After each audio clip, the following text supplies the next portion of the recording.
Right, so everybody's good, no questions or anything? Okay, so very briefly in terms of what you've got for quiz 2. So this is kind of a weird one since, and make note of this if you haven't already, we punted on the European Maritime Expansion East and West lecture. That we will not have that. I just determined that most of that was already in the New World lecture and the China lecture, since I talked a lot about the Portuguese and their interactions with Ming and Qing China and trade in the Pearl River Delta and with Malacca and the Spanish and the Philippines and all of that, and trading with Japan between China and Japan. We've covered all that. I talked a little bit about the beginnings of the Atlantic slave trade in the New World lecture. I'll talk a little bit more about that later too. So just to confirm, the European Maritime Expansion East and West lecture is stricken, and along with it, the chapter 14 document, A Slave Market in Africa. That was your question? My question was, the New World lecture was the first lecture of the new quiz period, correct? Like after we took quiz 1, right? Actually, that was Ming and Qing China. So Okay. the New World lecture was actually the very first one we had, and then the Protestant Reformation. Yeah, okay. And I remember missing a day, so I think I missed the lecture. I was trying to catch that. oh, so you got it later in your timeline. That makes sense. And then we had the Muslim Gunpowder Empire, where I mostly talked about the Ottoman Empire. That was all quiz 1. Yeah. So for quiz 2, what we start with then is the Ming and Qing China lecture. Okay. That's number 1. I think that's where I needed to catch back up. Yeah. That'll be chapter 17. In fact, chapter 17 of your textbook pretty much covers everything for this quiz period. You've got the tribute system in action document in there. It talks about the Qing Emperor, and I think it's Qian Long, who we briefly talked about in lecture, and his interactions with British envoy, who's like, yeah, we want to expand trade, and he's like, well, I don't know. So you want to read that. You want to have good notes from the Ming and Qing China lecture, and then the other 2 documents are also in 17, but pertaining to Japan. Hideyoshi expels the missionaries, and some Confucian commandments. So we talked about Hideyoshi, or you heard about Hideyoshi in the film, and you know that he and Tokugawa Ieyasu and others at times would expel these Christian missionaries who were trying to convert people to the usually Roman Catholic faith, but sometimes Protestant Christian faith too. And then Confucian commandments, I talked about in the China lecture how Japan takes on a lot linguistically, culturally from the Chinese. Chinese culture is very influential, and that goes with Confucianism as well, which spreads to Japan and becomes very important. Along with, by the way, and if you were paying attention in the film, a couple of other, Confucianism we know is not really a religion as such, more like a moral and political philosophy. What would the other 2 popular, if you might call them religions or philosophies in Japan, be around that time of the Tokugawa? You remember from the film? In fact, I think this is the point that Hideyoshi makes in the document where he's expelling Christian missionaries. He says, look, we have Confucianism here, we have fill in the blank, we have fill in the blank, and all of that kind of gels together. They're not mutually exclusive. We can have all 3 of those philosophies here in Japan. Unlike with you Christians who say there's our way and no other way, you can't be a Christian and believe in any other faith or philosophy. It's like, say,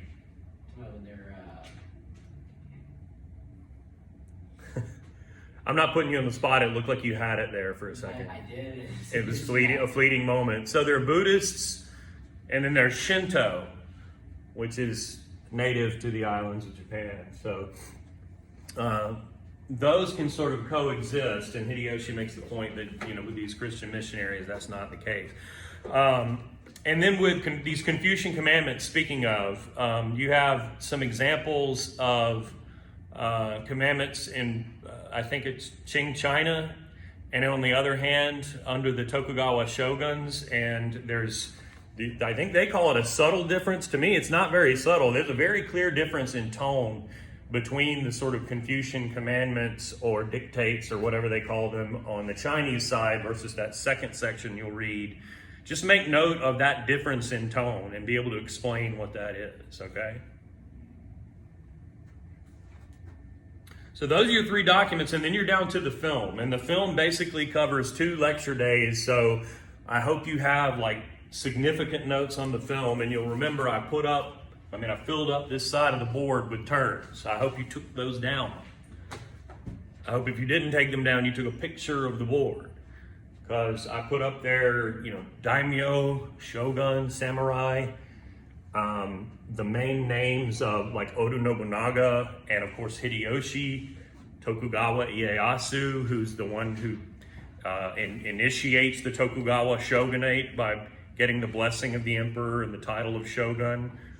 There was a couple of battles in there, like the one that allowed Tokugawa Ieyasu to become shogun. I hope you took note of that. That was one of the ones I wrote on the board. There were a couple of influential outsiders that they talked about. In the first part of the film we watched, it was João Rodrigues, the Portuguese, and then in the second film, it was an Englishman. What was his name? William Adams? Yes. So, those are all people you'd want to be familiar with. Anybody have there in their notes what that battle was? They talk about it, several important ones, but this was the most important of all. It's about the Battle of Sekigahara? Yes. Yeah. Sekigahara, yes. Very good. So with since we were here for the second part, we kind of watched it on our own, and we weren't here with you writing the important shit. Oh, good point. Yeah, I didn't think about that. Yeah, Okay. what was the second one we really need to focus on? Let me make note of that. The other folks got this, I think, and so yeah, it would only be fair. That said, I don't know if I have a dry erase marker. Yes, I do. No, I don't. That's chapstick. All right. What the hell has spilled? Something terrible has occurred in there. Okay. Deal with that later. Got a stain stick. That's important. I don't suppose anyone has a dry erase marker. All right, well, I'll be right back then. Or I could tell you what I could do. And the people watching from the other section don't need this because they were here and I wrote them on the board for them. So let's see what we can do here.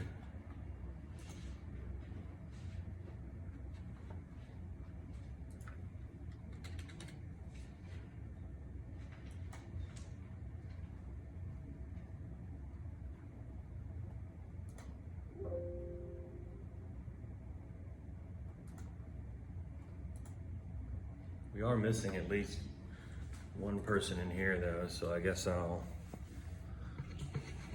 adjust this as such. And hopefully you can see that. So let's see.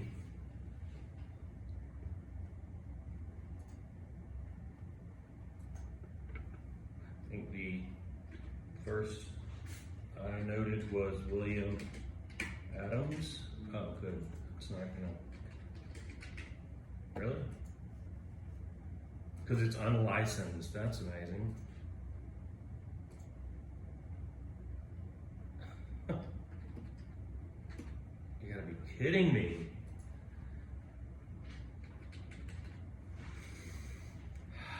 I'm gonna get IT on that, I guess. Isn't there just a note application even? You guys are tech people, help me out. Huh. Yes, that's what it is, a new text document.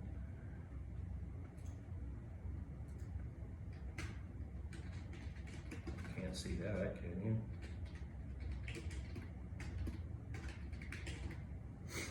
Can I adjust the font?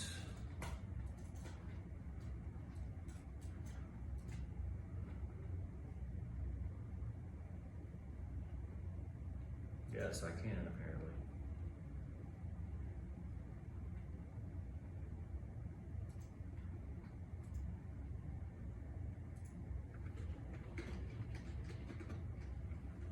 Let me see. Okay. And who else or what else? Let's see. Dutch East India Company. I mean, yes, they talk about Confucianism. And then the third shogun, Iemitsu,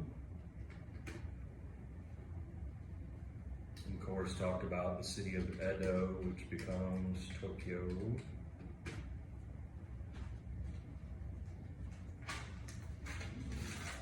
Or what else?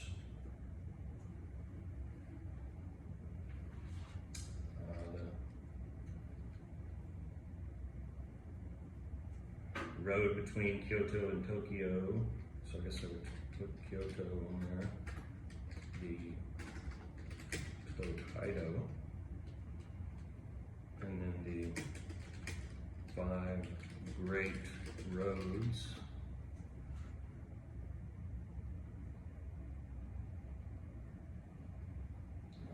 And then the other major event is the Shimabara Rebellion. Remember how that ended? Not very good for the rebels. I have here, quote, dreadful slaughter. And then the aftermath was Japan takes, quote, draconian measures to isolate itself from the rest of the world, including these maritime restrictions.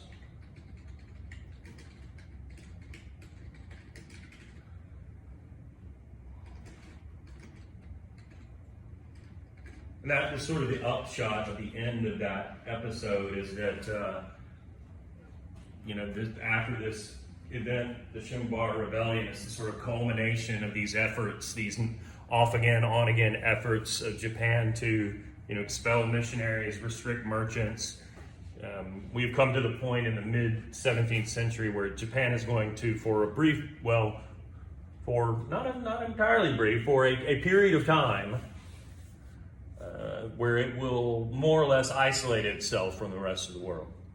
And maybe we'll go back later in the semester and watch that third episode, The Return of the Southern Barbarians. You remember who the barbarians are? It's what the Japanese call them. The barbarians were the Portuguese. Yeah, and other Europeans, yeah. And, fill in the blank Europeans were to them these. Anybody that wasn't native to the area. Huh? Anybody that wasn't native to the area. Well, and particularly these pasty white, hairy, kind of dirty looking stranger, European peoples that to the Japanese were these barbarians. So that's the upshot there. Not as many names of shogun and like in this one. You did have Tokugawa Iemitsu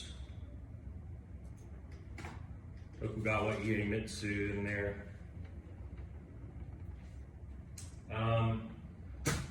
So those are things to be aware of, and I think, we ran through the big takeaways from the first episode. So that all makes sense? Any questions about that or anything else? I'll go ahead and open that up tonight for both sections. Leave it open certainly through the weekend and probably into early next week. So China, Japan, and the European maritime stuff? European maritime stuff is struck. Yes. Yeah. So filling in for those 2 days, China was day 1, day 2 is first part of the film, day 3 is second part of the film. Okay. And then the documents listed are the ones that you'll want to read carefully, with the exception of the slave market document listed under the European Maritime lecture that we did away with. And so that would be Tribute System in Action, Hideyoshi Expels the Missionaries, and some Confucian Commandments. And that's it. Other questions or concerns? Format, same as quiz 1. All right, cool.